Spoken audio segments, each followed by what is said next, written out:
Hi, and welcome to Recovered, Interviews with Alcoholics, a podcast from the Magdalen House, a recovery community for alcoholism. We are a 501c3 nonprofit organization based in Dallas, Texas, and known affectionately by many as Maggies.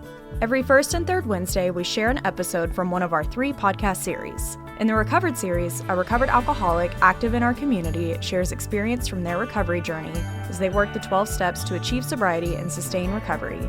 With your host, me, Laura Wilson, recovered alcoholic and communications coordinator at the Magdalen House. Whether you're in recovery yourself, contemplating giving it a try, curious about sobriety, or supporting someone who is, we are so glad you're here. Thanks for listening. Hello, podcast listeners, and welcome to this week's episode of Interviews with an Alcoholic. My name is Laura Wilson, and I am the communications coordinator here at the Magdalen House. And today I have Tony Gold, program coordinator over at the Men's House. So Tony, welcome. Thank you for having me, Laura. I appreciate it. It's an honor. I'm so excited to have you here today. This is going to be a great episode. Fun fact, Tony and I actually started on the exact same day, a little over a year ago. Amazing. Yes, so Tony has been pivotal in helping start up and grow our men's program. And so Tony, obviously you did not go through the Magdalen House, but tell us a little bit about how you got to your step one experience, how you finally conceded that you were an alcoholic and needed a spiritual answer.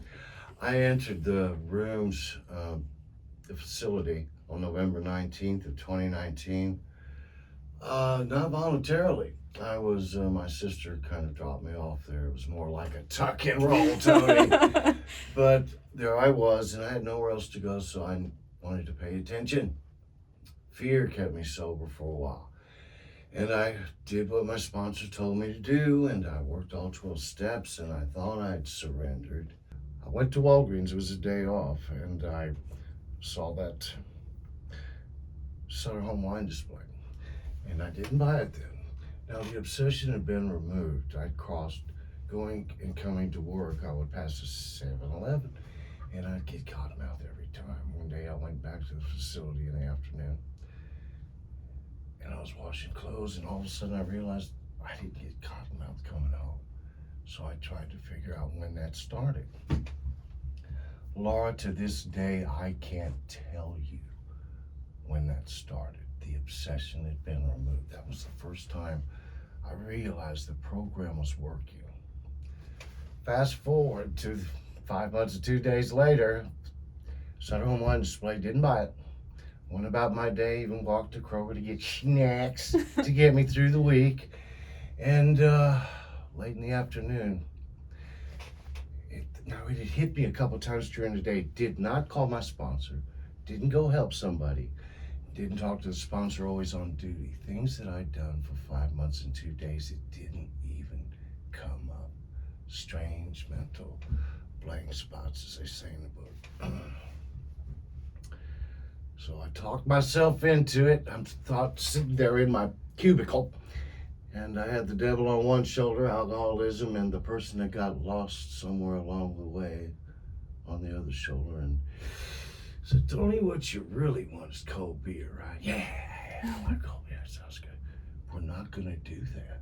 We're going to get wine. You can have just one, and then you have the other 3 and save it. And I didn't realize this at the time. Whiskey in the milk. I was giving myself a reason. My alcoholism was giving myself a reason to do what it wanted me to do, drink. So I did. Went in the bathroom, had one, and it didn't stand a snowball's chance in hell. Go figure. Had a couple more, took one back. Went and got another 4-pack. Same story, went and got another 4-pack. I triggered the allergy. Didn't realize it at the time. Needless to say, I walked in to the building. The people there at the desk, we'd met. And I don't know if my ears are a little redder than Rudolph's nose or I was talking too loud, but they knew. I said, Tony, I think we're gonna have to breathalyze you. So I went upstairs to get my tip. Well, I was taking too long to come back down, so they came up and said, Tony, you been drinking? And I said, yeah, and out the door I went. Went up the street to the motel to drowned my sorrows and saw somebody who had been tossed out just a couple weeks before, and saw the change in that person who I invited back up, and we drowned our sorrows together for about a week and a half, and I ran out of money and went into an Oxford house, which I got thrown out of for drinking. This is right at COVID. So the facility that I'd stayed at had shut down. They weren't going to let anybody back in for a while. I wasn't going to be able to come back in 3 days. But a month and a half later, they did. And I got back in. My sponsor said, Tony, tell me what happened. And I went through the whole spiel I just gave you. He goes, no, wait. I don't want to know what happened after.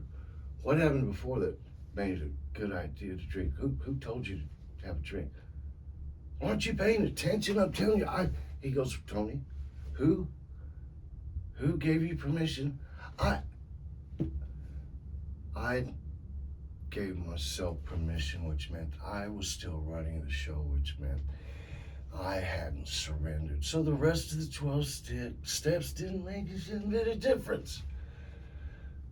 I hadn't surrendered. I got back into the facility, did the steps again.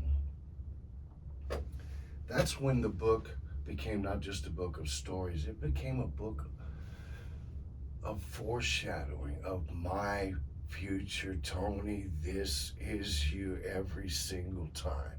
Not kinda, not sorta, not maybe. This is going to happen. When I went into the rooms and they said we have to accept a spiritual solution or die, I thought, come on now, y'all being a little cussy. Nobody ever died from cold beer. Well, we do, because we can't stop regardless of what it's doing to our body. We can't stop because of the allergy. I had somebody in that facility who had a good job, family business, electrician, went out on pass, didn't come back because he hung himself. He looked okay. He was doing what he's supposed to do. Sadly, I've seen that happen several times through the years. The stories always end the same. Tragic. Yeah, that's so powerful.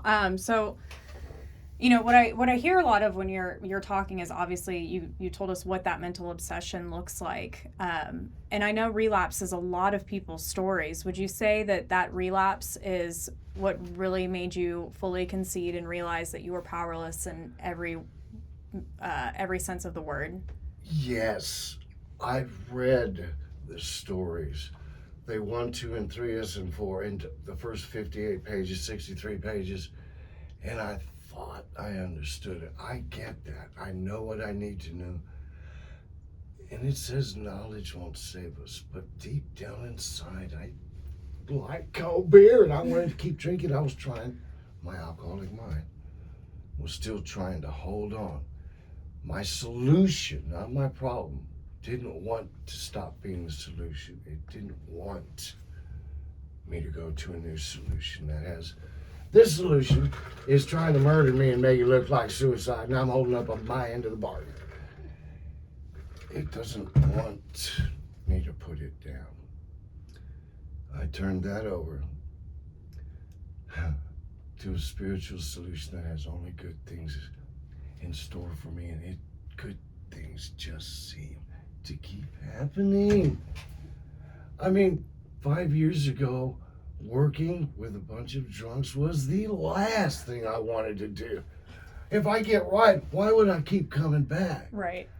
I couldn't see the other side of the coin because I was blinded by addiction. Yeah. So what does it mean to live in recovery now? I mean, you said that, 5 years ago, you never thought that you would be where you are, which is, working here at the Magdalen House and working with these alcoholic men every day. What does it mean to live the life in recovery, and do you have challenges?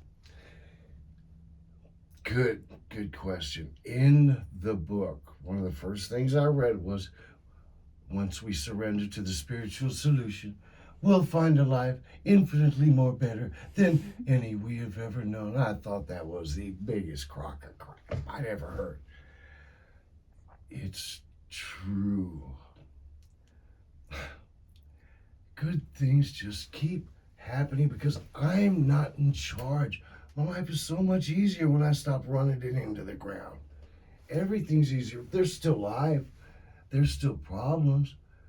But I'm not in charge of it. I don't have to worry about it. So I don't have to drink about it and go to the solution because I've got the solution that lasts and gets better and better. My life is infinitely more better than any I've ever known. Period. It's true. It sounds like you really relate to the book. Was there one passage or one line when you were, in your last treatment facility? Was there something that you read that made it different this time, or what was most impactful for you? The second time I came back and read the book is alive. The book came alive, number one. It wasn't just a book. It wasn't just a book anymore. I had a DWI once upon a time. Shocking, I know. But on this particular DWI, I got probation. Now, this was in the early 80s when Mothers Against Drunk Drivers were raising 3 kinds of heck in the Texas legislature. People going to prison for first offenses. I don't remember the circumstances. This was my second. I think the time frame in between. Anyway, I got probation. But if I broke probation, I was looking at 20 years. Not kind of, sort of, maybe. I was going to prison for 20 years. So, about 7 or 8 months in, I'm sitting 2 blocks away from where I'm going to go see my parole officer. I'm 2 blocks away because they're not going to catch me with my handy-dandy co-pilot, which was nice just full of cold beer. I'm smarter than all that. So I'm sitting there again, angel on one shoulder, devil on the other. The devil, alcoholism goes, Tony, you're going to go back in there? He's probably going to UA. Yeah. He UA'd you last month, right? Yeah, he sure did. He didn't UA you in month 3, right? Well, no. I don't think he UA'd you in month 5, did he? Well, no. So he's not UAing you every month. What are the odds? It's Friday. That's going to be packed. What are the odds you're going to get UA'd today?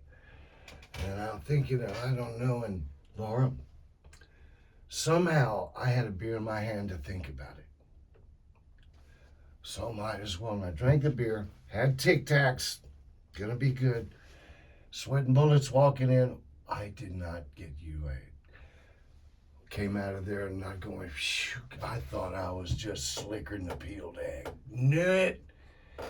That is lost the power of choice. I, my alcoholic mind, chose $1 worth of beer versus 20 years in prison. All I had to do was wait 30, 40 minutes, and I wouldn't be in prison for 20 years.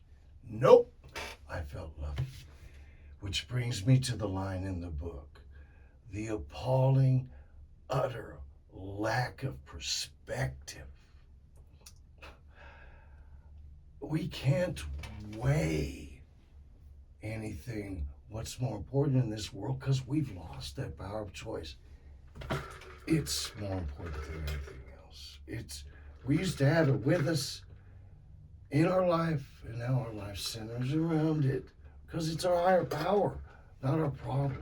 So when you started working the steps and you really had that fire under you because you saw it work in other people and this book had become alive for you, and like you said, they weren't just words on the pages anymore. You were able to find the emotion, found what you related to. Was there a particular step or a particular event that you were like, I'm not doing this, like, I don't know, or were you just so beaten down by alcohol? That's so good. There's one step in the book that gives you a specific amount of time. Get aside for 1 hour. And of course, since I wasn't being monitored and all, I shortchanged myself, and it showed. That's the first opportunity we have to talk to our new spiritual solution, to sit and be still, which is so incredibly hard in this world. I didn't think about this until I went in the rooms, but I've always felt peace out in the country, out in nature. The clamor of the world doesn't come up. I'm not even thinking about it. Kind of like the mental obsession, alcohol. I didn't realize what it was for what it was. It was, that's the first time I actually realized I'd been practicing meditation, just being still and enjoying the world. Because I was so busy running the world in town, I was blinded. I couldn't see the forest for the trees.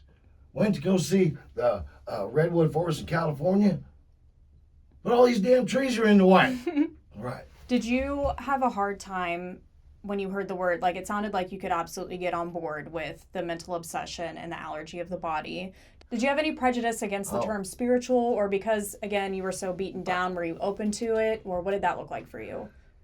I had a big old problem when I came into the rooms and saw the steps and traditions and the word God.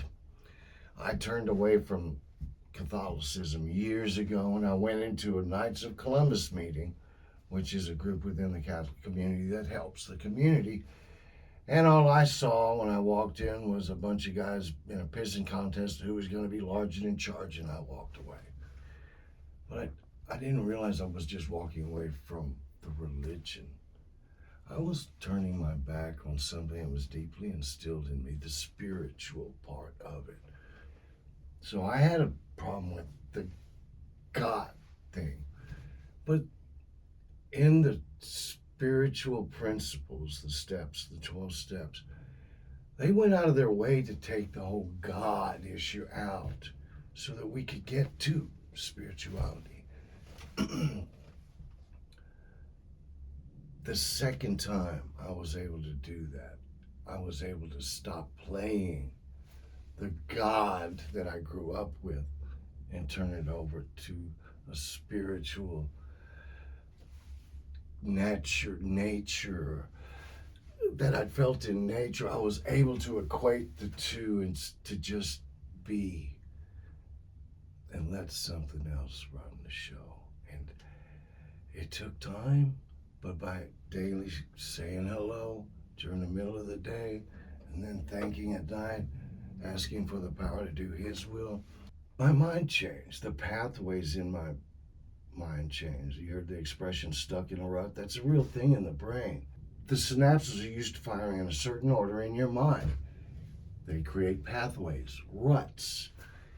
And when we separate ourselves from the chemical and start to do new things, not being an alcoholic autopilot, we start feeling three kinds of different ways. Something ain't right, this don't feel right, this ain't gonna work, I name it. That's our alcoholic mind trying to say, come on, I know what'll fix that. It takes time to create the new pathways and the synapses firing in another order. And I got a little bit of that at Homeward Bound. I had to teach a certain smart recovery, which mirrors the 12-step principles, but they use science instead of spirituality. Same thing. We create new behaviors, we start doing new things, we listen to something other than the alcoholic mind between our ears. It takes time, but it works. Don't quit till the miracle happens. It will happen. I see it in Maggie's. Every day, people that come in there and there's no life in their eyes. You heard the expression, the lights are on, but nobody's home. Well, they come in there and they're home and don't know it, but there's no light. There's no light. And I get to see the lights come on, the I get it moment. These guys are so isolated and alone when they walk in that door. And all of a sudden they're with people that get them. I'm not so alone. And we just tell them what you got. And here's where we go. Here's what we got to do. Concise. It's miraculous. Miraculous things happen to Maggie's. What is working at Maggie's and helping shape this men's community? What has that meant to you? 5 years ago, I couldn't picture a life of working with other people like me. Now I get up wanting to. It's a blessing. It's not a job. It's a calling. It's a blessing. It gets better every day when my own getting in God's way slows down and I stop doing that as much. It's a constant blessing. It's a spiritual paycheck moment after moment after moment. Guys that go through the program and then they come back, the guys in the house don't know that they just came through the house because they're laughing, they're joking, there's light. And then they realize, well, you came through here. I love seeing that. It's best part about it, Yeah, for it is. sure. Yeah. So what about the Magdalen House do you wish others could experience, and why? I wish everyone could do what I do for a living and have joy in what you do. I wish anybody who feels lost, alone, if you feel like you got lost somewhere along the way, come to Maggie's. If it bothers you when you go to a restaurant and people get up and leave and they've left their glass of wine or their bottle of beer sitting there unfinished, you're one of us. People who don't have those thoughts. They think they bought it, they can do what they want to, but we think that's alcohol abuse. And we just know it. Come to Maggie's. Don't say you're going to give it a try. If you say that, you're only giving yourself an out. Come in, just like you used to go to 7-Eleven or the liquor store, and say you're going to do it. None of us go halfway to where we're going and go, oh my, it is starting to sultry out. I do believe I'm developing a case of the vapors. Turn around and go back home. No, we do it. Come into Maggie's and you will see the truth of what I'm saying. It's amazing. It's miraculous. Alcoholism is the insidious insanity, subtle in progression towards a bad end. We pretty much have the same brain with us 24/7. We can't see how this disease influences the way we think because we think we're thinking the same every day. I'm just being me. But bad things keep happening and nobody understands and nobody gets me. We do at Maggie's. We do at Maggie's. Everybody at the program sat where you sat, felt the way you feel, lost somewhere along the way. Come on over and get found. Amazing. You're gonna love it. Amazing. If there's one thing you wanted to say to someone who is struggling about Maggie's, about alcoholism, about anything, the 12 steps, to someone who is out there listening to this right now and is maybe is picking up what you're putting down, what would you tell them? I was as lost as they come. I was sitting the first time I walked into a facility thinking, how did it come to this? I was so lost I didn't know I was lost. If you feel like you've never fit in, come to Maggie's. I guarantee you, you're going to be safe. You're going to be sound. You ever had that feeling lighter than air when something good happened? That's what we do there. You get the boulder off your shoulder so that new can start coming in and you're not so alone. I see miracles happen at Maggie's every day. I wish everybody could do that job. I'm going back again. Maggie's is unique. We just give you foundation amongst people that you grow in your program with together, people that are lost. When you come into that house, immediately you're going to find you're not alone, and there is a solution. Yeah, thank you so much, Tony. I know for me specifically, when I came into the house, I can remember 15 or 20 minutes after I got there, I was sitting in the living room with the rest of the women, and we were sitting around and laughing. And I've never been to anywhere where I've been laughing. I mean, life was terrible at that time. I was empty, I was embarrassed, I was ashamed. But here was a community of other people who were experiencing the exact same thing. They too didn't understand why they drank the way they drank and why they couldn't stop. And that's just the most beautiful part about this community, is that you truly are not alone anymore. And we spoke about this earlier. The first time I walked into an AA meeting, forced to do so I could live under my sister's roof, because I was unemployed, and we know that song and dance. I walked in there and I just thought, these people, this is some kind of a cult. I did think that. It's not. It's not. We're blinded by addiction. The way we look at the world is skewed by our disease. We get to take the blinders off. It happens at Maggie. Come on down. What a great advertisement. Well, is there anything else that you want to say before we wrap up? Thank you. And thank you to all the ladies who got through almost 38 years now that Maggie's Women's House has been around, for opening up the Men's House. It's amazing. Thank you, ladies. Thank you. Well, thank you, Tony. This has been a fantastic episode. I can't wait for people to hear it, and I am very grateful that you were here today. I'm grateful to be here, truly. Truly. Thank you, Laura. This has been Recovered, Interviews with Alcoholics, hosted by Laura Wilson and brought to you by the Magdalen House. We hope you've enjoyed this podcast. Tune in every first and third Wednesday for a release from one of our 3 podcast series. To learn more about the Magdalen House and the services we offer, visit magdalenhouse.org or follow us on your favorite social media channels by searching for the Magdalen House.